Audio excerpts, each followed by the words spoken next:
வணக்கம் மக்களே, நான் தான் நல்லெண்ணெய் பேசுகிறேன்.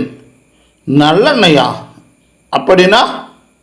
அதான்பா, எள்ளிலிருந்து எடுக்கிறாங்கல்ல எண்ணெய், அந்த எள் எண்ணெய் தான் நல்லெண்ணெய்ன்னு சொன்னாங்க அந்த காலத்தில். அது ஏன் எள் எண்ணெய்ன்னு சொன்னாமல் நல்லெண்ணெய்ன்னு சொன்னாங்க? உங்களுக்கு புரியணும் இல்லையா?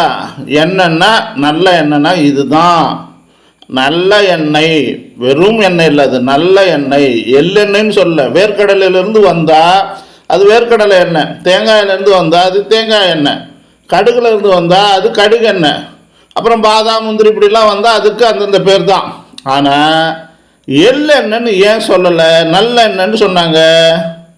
நல்லெண்ணெய்ன்னு சொன்னால் தான் அந்த மனிதன் அதை புரிந்து கொண்டு பயன்படுத்துவான், அதனுடைய மகத்துவம் புரியும் என்பதற்காகத்தான் எனக்கு எள்ளெண்ணெய் என்று சொல்லாமல் நல்லெண்ணெய்ன்னு சொன்னாங்க. சரி மக்களே, என்னுடைய அருமை பெருமை, என்னுடைய புகழ் கீர்த்தி என்ன தெரியுமா உங்களுக்கு? என்னை நீங்கள் 3 வகையாக பிரிச்சுக்கிங்க. ஒன்று, ஆன்மீக ரீதியாக நான் எப்படியெல்லாம் பெருமையோடு இருக்கிறேன். இன்னொன்று, நான் மருத்துவ ரீதியாக உங்களுக்கு எப்படியெல்லாம் பயன்படுகிறேன். அடுத்து, வாழ்வியலில் நான் உங்களுக்கு எப்படிலாம் உடனிருந்து செயலாற்றுகிறேன். இப்படி 3 வகையில் பிரிச்சுக்கலாம்.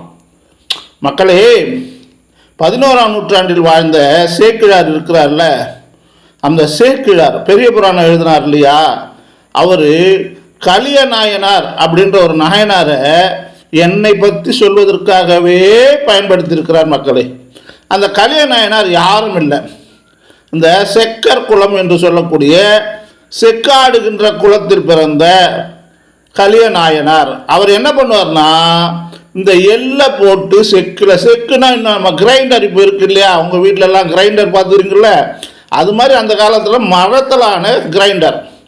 இப்போ மின்சாரத்தில் கிரைண்டர் போகுது, அப்போ எல்லாம் தானாக போகாது, மாடு கட்டி இழுக்கணும். மரத்தில் ஒரு கிரைண்டர் என்ற அந்த அடிப்பகுதி கல்பகுதி இருக்குதா, மேலே ஒரு பகுதி இருக்குதா, அதுதான் இப்பயும் செக்குன்னு சொல்லுவாங்க. அதுக்கு முன்னாடி கையால் ஆடுகின்ற அந்த உரலை இங்கேயும் செக்குன்னு சொல்கிறாங்க மக்கள். அதுதான் அந்த கிரைண்டர் மாதிரியான ஒரு பகுதி. இரண்டுமே மரத்தில் இருக்கும், அடிப்பகுதியும் மரத்தில் இருக்கும், மேலே ஆடுகின்ற பகுதியும் மரத்தில் இருக்கும். அதை மாடுகள் வைத்து இழுப்பார்கள்.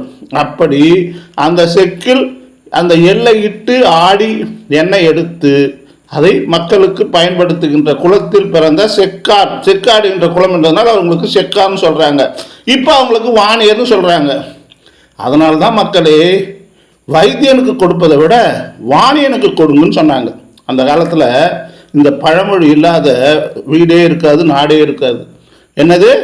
வைத்தியனுக்கு கொடுப்பதை விட வாணியனுக்கு கொடு, டாக்டருக்கு கொடுக்காதீங்க. அதை விட இந்த வாணியன் என்கின்ற குலத்தில் பிறந்து செக்கை ஆடி எள்ளெண்ணெய் பிழிந்து தருகின்ற அந்த நல்லெண்ணெயை வாங்கி நீங்கள் பயன்படுத்திங்கன்னா மருத்துவர்கிட்டே நீங்கள் போக வேணாம். அப்படிப்பட்ட ஆரோக்கியமான குணங்கள் நிறைந்த எள் எண்ணெய் ஆகிய நல்லெண்ணெய் என்னை பற்றி நான் எவ்வளோ புகழ்ந்து சொன்னாலும் தகும். அதை நானே சொல்கிறது தான் எனக்கு கஷ்டமாக இருக்குது. ஏன்னா உங்களுக்கு புரியலையா, அதனால் நானே என்னை பற்றிய பெருமையை சொல்கிறேன். ஆன்மீக ரீதியாக சேக்கிழார் என்ன அந்த காலத்தில் திலத்தைலம் சொன்னார். எண்ணெய்க்கு என்ன பேர் அவர் வச்சார்னா, நல்ல எண்ணெய்க்கு பேர் எள் எண்ணெய். எள்ளுனா திலம், தைலம் என்றால் எண்ணெய். திலத்தைலம் என்கின்ற பெயரில் என்னை அழைத்தார். எள்ளுக்கு பெயர் திலம், தைலத்துக்கு பெயர் எண்ணெய். அதனால் திலத்தைலம் என்றுதான் என்னை பெரிய புராணத்தில் சேக்கிழார் குறிப்பிடுகிறார். ஆக சேக்கிழார் காலத்துக்கு முன்னாடியே நான் இருக்கிறேன்னா, வைசிய புராணத்தில் போய் பார்த்தீங்கன்னா இந்த எள்ளாகிய நான் எப்படி வந்தேன், எதற்காக வந்தேன், என்னை எதுக்காக பயன்படுத்தினார்கள் என்ற கதையெல்லாம் நிறைய இருக்குது. அதெல்லாம் சொல்லி உங்களுக்கு நான் போர் அடிக்க விரும்பலை. என்ன, அதனால் ஆன்மீக ரீதியாக பார்த்தீங்கன்னா நான் ரொம்பவும் பெருமை உடையவன். இந்த பேர் அகத்தியர் திரட்டில் அகத்தியர் சொல்கிறாரு, இலக்கியமின்றி இலக்கணமின்றி எள் இன்று ஆகில் எண்ணெயும் இன்று, எள் நின்று எண்ணெய் எடுப்பது போல் இலக்கியத்தினின்று எடுப்பது இலக்கணம் அப்படின்றார். எள் இல்லாமல் எண்ணெய் கிடைக்காது, அதுபோல இலக்கியம் இல்லாமல் இலக்கணம் இருக்க முடியாது என்ற அருமையான சொல்லால் என்னை பெருமைப்படுத்துகிறார். ஒரு இலக்கியம் இல்லாமல் இலக்கணம் இருக்க முடியாது, எள் இல்லாமல் எண்ணெய் எடுக்க முடியாது. எண்ணெய் என்றால் அது எள் எண்ணெய் ஆகிய எண்ணெய் மட்டுமே குறிக்கும் என்பதை நீங்கள் புரிந்து கொள்ள வேண்டும் மக்களே. என்னுடைய ஆன்மீக பெருமைகளை நிறைய நான் சொல்லலாம். என்ன அப்படி பார்த்தீங்கன்னா, பிறப்பு முதல் இறப்பு வரை மனிதர்களுக்கு நான் தான் உங்களுக்கு பயன்படுகிறேன். அந்த அளவுக்கு என்னுடைய செயல்பாடுகள் இருக்கும் மக்களே. பெருமையை பெரிய புராணத்தில் சேக்கிழார் எப்படி சொல்கிறாருன்னா, செக்கு நிறை எல்லாட்டி பதமறிந்து திலதைலம் பக்கமெழ மிக உழந்தும் பாண்டில் வரும் எருதுய்த்தும் தக்க தொழில் பெறும் கூலிதாம் கொண்டு தாழாமை மிக்க விளக்கிட்டார் விழுத்தொண்டு விளக்கிட்டார். விளக்கிட்டார் விழுத்தொண்டு விளக்கிட்டார். திலதைலம் சொல்கிறார் பார்த்தீங்களா? அப்போது என்னுடைய பெருமையை சேர்க்கிறார். எவ்வளோ சிறப்பாக சொல்லியிருக்கார் பாருங்க. அவர் சென்னைக்கு பக்கத்தில் இருக்கிற திருவொற்றியூரில் வாழ்ந்தாருங்க. அந்த திருவொற்றியூர் தியாகராஜ சுவாமி ஆலயம் பெரிய ஆலயம். அந்த ஆலயத்தில் பகல் இரவு 2 வேளையும் பக்தர்களுடைய பயனுக்காகவும் கடவுளுடைய அருளை பெறுவதற்காகவும் விளக்கு போட்டார்.